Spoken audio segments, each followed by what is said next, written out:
درد و کلین مگرانه ولاتê me li bin destan e heta azadî em nebînin li xwe nakin kincên bûk savan e debila li bîra te were ça ez û tu li ser banîkan em dilîstin li ser xanîkan Bilbilê çiyayê Araratê Hozan Serhat di 24 Tirmiha 1907 de li eleşkirta Agiriyê ji dayîk dibe. Wê demê bavê wî li wê derê karmend e. Piştî salekê bavê wî diçe ser rêya heq û ew sêwî dimîne.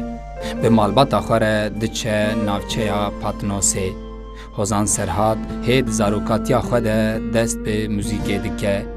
Ew dibistanên xwe yên heta lîsê li Patnosê dixweyne.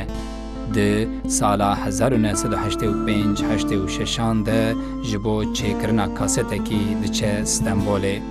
Li Stenbolê digel ku kasetekî derdixe jî bi ser nakeve û dîsa vedgere mal û dû re berê xwe dide bajarê İzmîrê. Di sala 1988 de li İzmîrê dikeve ezmûna konservatuwarê û di nav 1800 kesî de dibe duyemîn.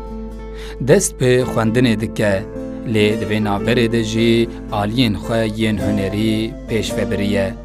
Konservatuwarê de dest bi lêdana tarê dike.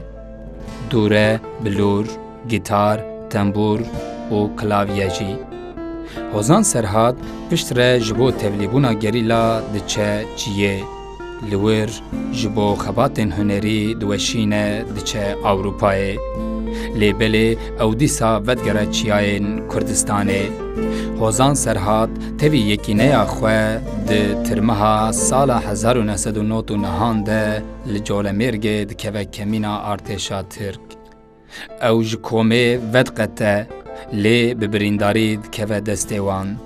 Ji ber ku ew radest nabe wî şehîd dixin. Di roja dehemîn dîlketina wî de li Colemêrgê tevlî karwanên şehîdên Kurdistanê dibe.